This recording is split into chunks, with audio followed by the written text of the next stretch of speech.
Dans les détails de cette vidéo, je vous donne des informations importantes sur ce que vous allez voir et sur l'actualité de mon spectacle. On va partir de ce témoignage. Moi, je veux mourir debout. J'ai vécu debout. Je me suis battue pour avoir la vie que j'ai. Je me suis battue pour l'IVG. Maintenant, je me bats pour l'IVV, j'appelle ça comme ça, l'interruption volontaire de vieillesse.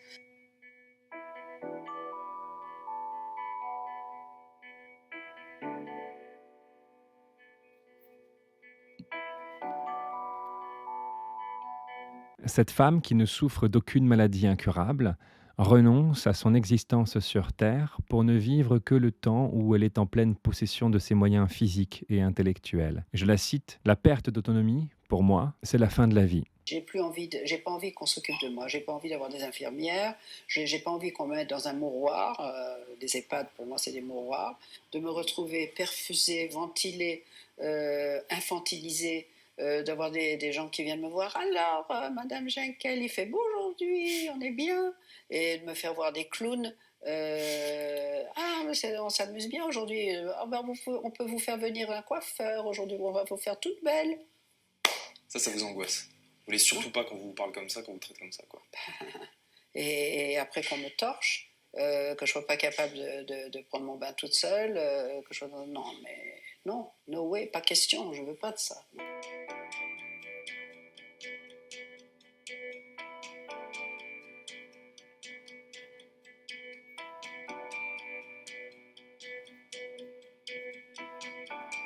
Si c'était comme ça, moi, je serais beaucoup plus tranquille. Je dirais, bon, pourquoi janvier 2020? Ça peut être janvier 2022 ou 2023, j'en sais rien. Ça peut être au moment où j'aurai plus de force, où je serai malade. Si je sais qu'en France, ça sera OK, voilà, moi, j'aurai pas de problème. Je suis heureuse, je suis bien. Mais j'ai la trouille, moi, maintenant. Je me dis que c'est affreux, la façon dont on meurt en France. Elle a fixé le jour de sa propre mort, alors qu'elle ne souffre d'aucune maladie quelconque et qu'elle s'inscrit dans une vie sans aucun doute heureuse, de femme et de maman épanouie. En Suisse, il est légalement possible, il est légalement autorisé de se donner soi-même la mort. Et récemment, lors d'un repas en famille, un proche, un membre de ma famille, parle justement de ce dispositif autorisé en Suisse. Et il en parle avec un certain détachement, avec une certaine délicatesse, une certaine distance, pour solliciter volontairement, de manière délibérée, notre opinion là-dessus, tout en laissant sous-entendre dans sa façon d'en parler justement que ça lui paraît pas si étrange, si absurde, si indésirable que ça. Personnellement, j'ai accompagné jusqu'à la fin de sa vie un être qui m'est très très cher et j'en ai retenu des expériences incroyables. Mon rapport à la vie a changé, il s'est vraiment approfondi et j'ai développé, j'ai eu la chance, entre guillemets, d'avoir une relation totalement inédite avec cette personne-là à ce moment-là de sa vie. C'était des moments de grande souffrance, hein, comme tous ces moments de la vie, des moments très intenses qui nous obligent à puiser en nous pour tenir, pour rester connectés au réel, pour continuer d'aimer la vie avec tout ce qu'elle implique, pour aimer encore plus loin, encore plus profondément l'autre qui souffre, l'autre que l'on voit se dégrader, l'autre qui s'apprête à quitter le monde des vivants. Mais pour autant, le suicide assisté me pose pas mal de questions. Dans une vidéo récente, j'ai fait une lecture de l'article Tamagotchi Kids qui traite des enfants virtuels. Pour résumer rapidement, la chercheuse britannique en psychologie et spécialiste en intelligence artificielle, Catriona Campbell, prédit que d'ici 2050, eh bien, les humains auront adopté une nouvelle pratique totalement inédite, celle d'adopter des enfants virtuels et numériques, les Tamagotchi Kids. Tamagotchi qui fait référence évidemment à l'appellation Tamagotchi, les animaux virtuels, les jouets pour enfants dans les années 90. Les Tamagotchi Kids, c'est des enfants avec toutes les réalités de l'enfant. C'est des enfants dont il faut s'occuper comme dans la vraie vie, sauf que c'est pas la vraie vie. Et que s'ils nous enquiquinent, on peut les déconnecter puisque c'est des êtres vivants virtuels. Alors si sur le papier ça paraît très très chelou, en pratique c'est pas si déconnant. C'est une sorte de prothèse qui comblerait notre envie d'avoir des enfants, notre désir d'être parent, désir qu'on est nombreux à amputer volontairement pour des raisons souvent liées à l'état actuel du monde. Au lieu d'avoir un enfant et de s'angoisser à l'idée que ça coûte cher, que ça pollue, que ça va augmenter la surpopulation, qu'il va peut-être souffrir dans un monde de plus en plus invivable, eh bien, une solution existe, devenir parent d'enfants virtuels. À la fin de l'article, il est dit que ce phénomène témoigne de, je cite, notre obsession contemporaine du confort. Serions-nous obsédés par le confort? Serions-nous de moins en moins tolérants vis-à-vis de l'instabilité, de l'imprévu, de l'inconnu et de plus en plus désireux de confort? Alors, quel est le lien que je fais avec justement le suicide assisté? Alors, j'entends certaines personnes déjà dire, mais évidemment, je le vois le lien.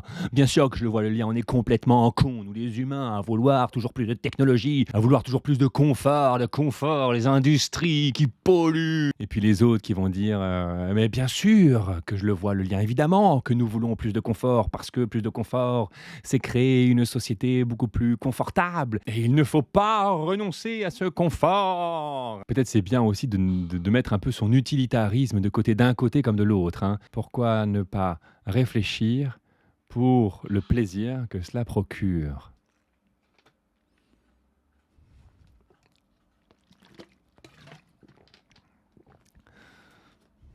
J'ai accompagné beaucoup de gens. Vous voyez, donc j'ai vu la façon dont on meurt en Suisse et j'ai vu les agonies en France et j'ai vu la différence. Et je me suis dit que je ne veux pas m'exposer à ça.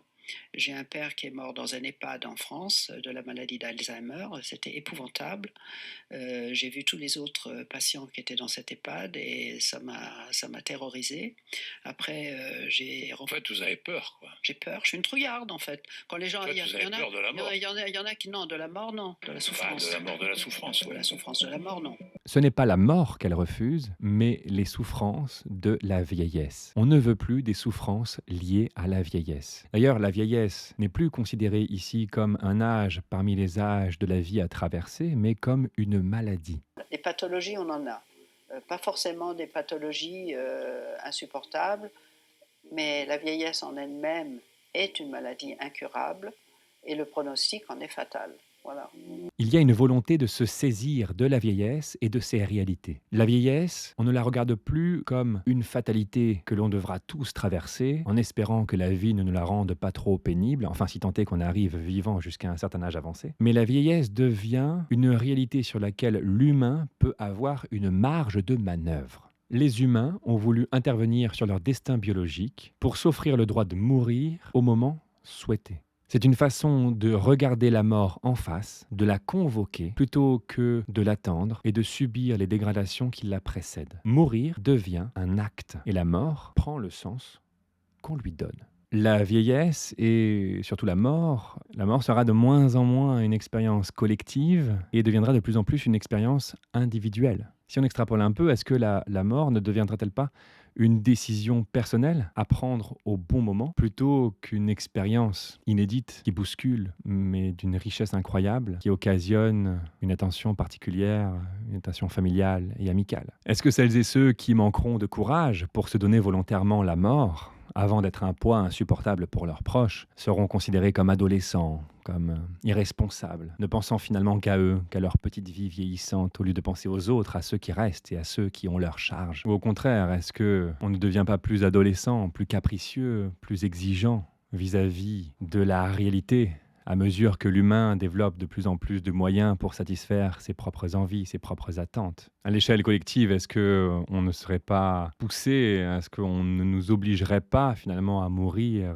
assez vite, puisque la vieillesse coûte énormément d'argent et en même temps elle crée beaucoup de richesses, beaucoup d'emplois. Si la vieillesse n'est plus une expérience collective mais de plus en plus un choix personnel, est-ce que ce n'est pas un terrain accueillant, fertile pour l'acceptabilité sociale de l'immortalité des transhumanistes? Les transhumanistes aussi ne veulent pas subir la mort, mais la choisir. Et aussi considèrent la vieillesse non pas comme une tragédie que l'on doit subir, mais comme une maladie que l'on peut enfin guérir. Un médecin qui contrôlera la perfusion et moi je devrais tout simplement tourner le robinet de cette perfusion après avoir dit devant une caméra, et cette caméra sera utilisée pour la police parce que la police vient tout de suite pour voir si qu'est-ce qui s'est passé, est-ce que c'était vraiment la volonté du patient.